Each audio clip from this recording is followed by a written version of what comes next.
السلام عليكم ورحمة الله تعالى. My name is Al-Arabi Susi. I am a high school teacher in Fas. Today's lesson, inshallah, is about relative clauses. And this lesson is intended to baccalaureate students, second year baccalaureate students. So first we need to know what is a relative clause. We need to have or to get a definition of this word, these two terms, relative clauses. Relative clauses normally are what we call in Arabic شبه الجملة الموصولة, and it is a phrase, جزء من الجملة, or part of a sentence that begins with a pronoun. It begins with a relative pronoun, اسم موصول. A relative clause normally connects two sentences or gives information about a person or a thing. So a relative clause also gives information about a possession, a place, or a time. So, example, if you follow with me this example. So, I have here two sentences. I bought a car. It is very fast. So, as you may see, I have here the word car, and I have here it, which refers to car. So the common two words here, or the word that is common in both sentences, is the word car. So if I need to connect the two sentences, then I would say, I bought a new car, which is very fast. I bought a new car, which is very fast. So as you may see, my relative clause is which is very fast, and it gives me information about the word car. So this is what we call a relative clause. So it is a relative clause, and it starts or begins with a relative pronoun. The whole relative clause gives me information about the word car. Now, relative pronouns. Normally we have different types of relative pronouns. We have relative pronouns that can be used with people, like who and whom. So these two are used with people. Which, a relative clause that is used to give information about things. Whose, a relative clause that is used to give information about a possession. Where, a relative pronoun that is used to give information about a place. And when, a relative pronoun is used to give information about time.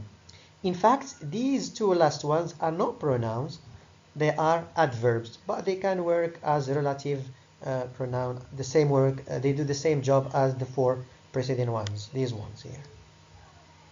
Good. Now, the relative clause, let's take each one of these pronouns and see them in exact sentences. The relative clause may give us information about a person. So let's see the example. I met a man. The man had a big mustache. So the common word between the two sentences is the word a man. So he's a person.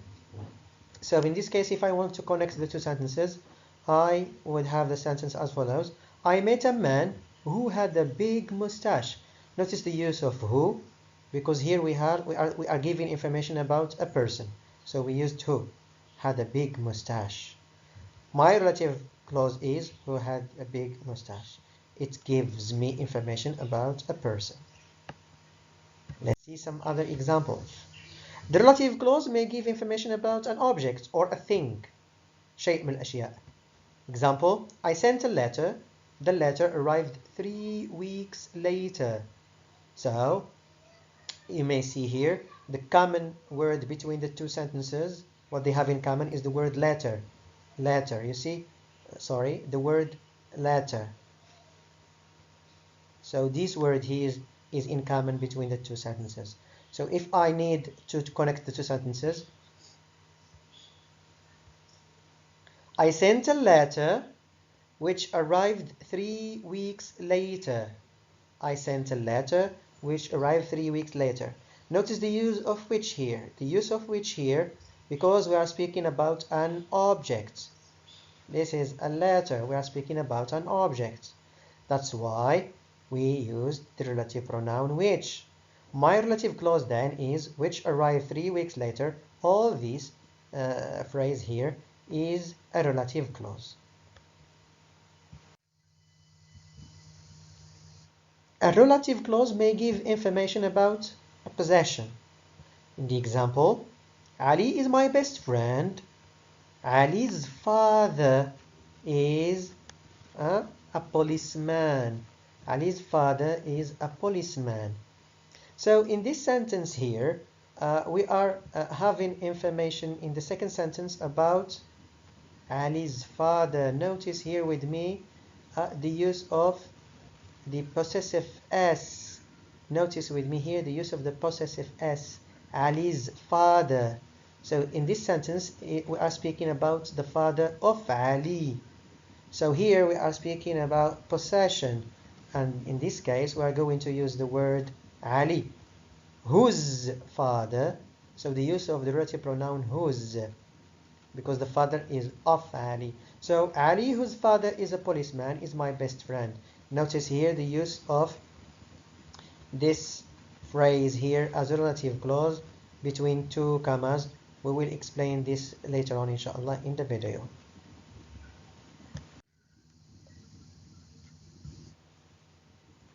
A relative clause may give information about a place.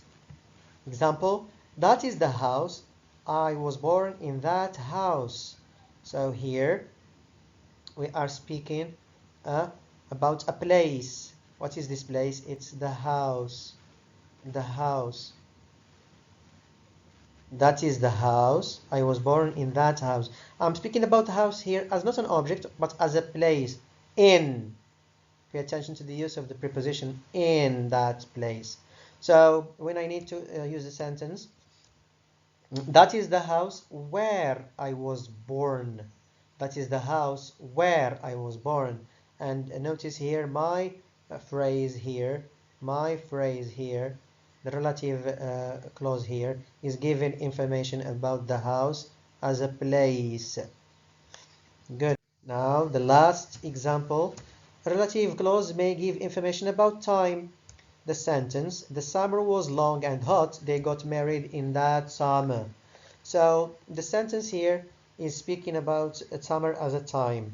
So the summer when they got married was long and hot, very hot. So the clause here is giving information about summer when they got married. Now, what is the difference between who and whom? We saw previously on the video. So who and whom are both used with people, but who is used when we speak in a sentence about a person who is subject of the sentence. The girl who wrote the letter is French. So the girl in this case is what? She is the doer of the action. It's the girl who wrote the letter. So she is subject of the sentence. In this case, we used who. But let's see another example where the person we are speaking about is an object or an indirect object. The girl to whom the letter was written is French. So the girl here, she is not doing the action. She is receiving the action. The letter has been sent to her. She is not the one who wrote the letter. Somebody wrote the letter. So here we used whom because she is not the doer of the action. One other different thing is that both who and whom are different in one very important aspect. Is that who is always followed by a verb. Notice here, who wrote. But what about whom? It is followed by the letter. It's a noun. So whom is normally always followed by either a noun or sometimes a pronoun. This is very important. You need to keep in mind this. Next element in the video is the difference between restrictive and non-restrictive relative clauses. So a restrictive relative clause gives an indispensable information about a person, a thing, a possession, a place, or a time. So let's see the example. The car, which is in front of the house, is mine. So this underlined relative clause here is very crucial, is very important for the sentence. We cannot take it out of the sentence. We cannot say the car is mine. Which car? We don't know yet. The information is not complete. But this is why we call it restrictive relative clause. It's necessary for the meaning. The car, which is a very general word, is then becoming very specific thanks to this phrase, thanks to this clause. So this clause is called a restrictive relative clause. For the non-restrictive relative clause, it gives us also information, but this information is not very important. It's just extra. It's just additional. It's additional. It's not necessary. It's just additional information. So, example, Ali, who is a famous writer, is or never attended school. So you notice here the use of two commas. This is the first important thing which is different from restrictive relative clauses. Non-restrictive relative clauses are put in between two commas. So this means that this information here is additional. Can I, and this is called a restrictive, non-restrictive relative clause. Can I omit this this information here in between the two commas? Yes, I can. Ali never attended school. Ali never attended school. The sentence is correct. So this is the difference. Non-restrictive relative clauses are put between commas and they give information that is additional and extra, and we can get rid of it. Let's see some practice. The exercises in the exam may be in two different ways. Either a gap filling exercise من الفراغات or rewriting of sentences إعادة كتابة الجمل. Let's see the first example. I talked to the girl. I need here a relative pronoun. Car had broken down in front of the shop. Good. The car is mine? No, it's the girl's possession. Whose car? I know a very good restaurant. We can have a very good dinner in that restaurant. Place? Where? Excellent. Mr. Richards is a taxi driver. Lives in the on the corner, sorry. So Mr. Richards is a person. We are given information about a person. The gap here is followed by a verb. Who or whom? Who. Excellent. I live in a house in Norwich. We are speaking about a thing, not a human, which is in East Anglia. This is the girl I danced at the party. So I danced with her. It's not the opposite. She danced with me. I danced with her. The gap is followed by a pronoun. Can we use here who? Of course, no. We're going to use whom. That is Peter, the boy, just arrived, giving information about a person. So, who or whom? Who. Why? Because it's followed by a verb here. Excellent. It's followed by a verb. Thank you very much for your email. It was very interesting. Again, we're speaking about an object, email, which I remember my birthday, the tsunami happened. I'm speaking about the time. Which time? My birthday time. So, when the tsunami happened. The man, father is a professor. The father of whom? The father of the man. So we're going to use, excellent, whose father is a professor? Forgot his umbrella. The children shouted in the streets are not from our school. We're speaking about children, people. The space here is followed by a verb, shouted. Automatically, sorry, I'm going to use the word, relative pronoun, who. Very good. Now let's see another exercise. This one is easy to do. Normally they give you choices and you choose from them in the national exam. But let's see the second practice, which is a bit not difficult, but it needs some little attention. Join its pair of sentences using the suitable relative pronouns or adverbs. Martin speaks both Spanish and English. His mother is Spanish. I need to see the common word between the two sentences. So here I'm speaking about Martin, but here I'm speaking about the mother of Martin. His mother. So it's possession. So first I'm going to use the word whose. Now I need to bring the word whose and connect it with a phrase or a sentence and form a relative clause, and then I would put the whole relative clause with exactly next to the word I'm speaking about, the person, the object, the place, or whatever. So Martin speaks both Spanish and English. His mother is Spanish. Now the answer is Martin, whose mother is Spanish. It was the second sentence. I put with it the word whose, and I transformed the whole sentence into a phrase, and I put it as a non-restrictive relative clause, and put it next to the word I'm speaking about or the person I'm speaking about, which is Martin. And then I follow my sentence with the rest of the first sentence. John is one of my closest friends. I have known John for 8 years.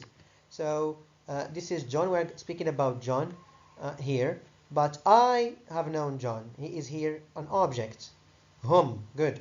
The sentence is John, whom I have known for 8 years, is one of my closest friends. Very good. I went to a doctor. The doctor advised me to rest for a few days. This is easy. I went to a doctor. Good. Who advised me to rest for a few days. A friend of mine helped me find a summer job. His father is a company manager. A friend of mine, again his father, the father of my friend. So, whose? A friend of mine, good, whose father is a company manager. What's his problem? Helped me find a summer job. I finished the sentence. We decided not to swim in the ocean. The ocean looked rather dirty. We decided not to swim in the ocean, which, it's an object, looked rather dirty. Mr. Edward, his health again. Mr. Edward, and here I have his health. So Mr. Edward, whose health is hasn't been so good lately. Mr. Edward, whose health hasn't been so good lately. What's the problem with Mr. Edward? Went to a hospital for some tests. The dog bit the burglar. He was trying to break into the house. A burglar is a thief, لص, سارق. The dog bit the burglar. Yes. Who was trying to break into the house. The man is a writer. We met him at the theater yesterday. The man, again, we met this man, not the man met us. He is a receiver of the action, whom we met in the at the theater yesterday.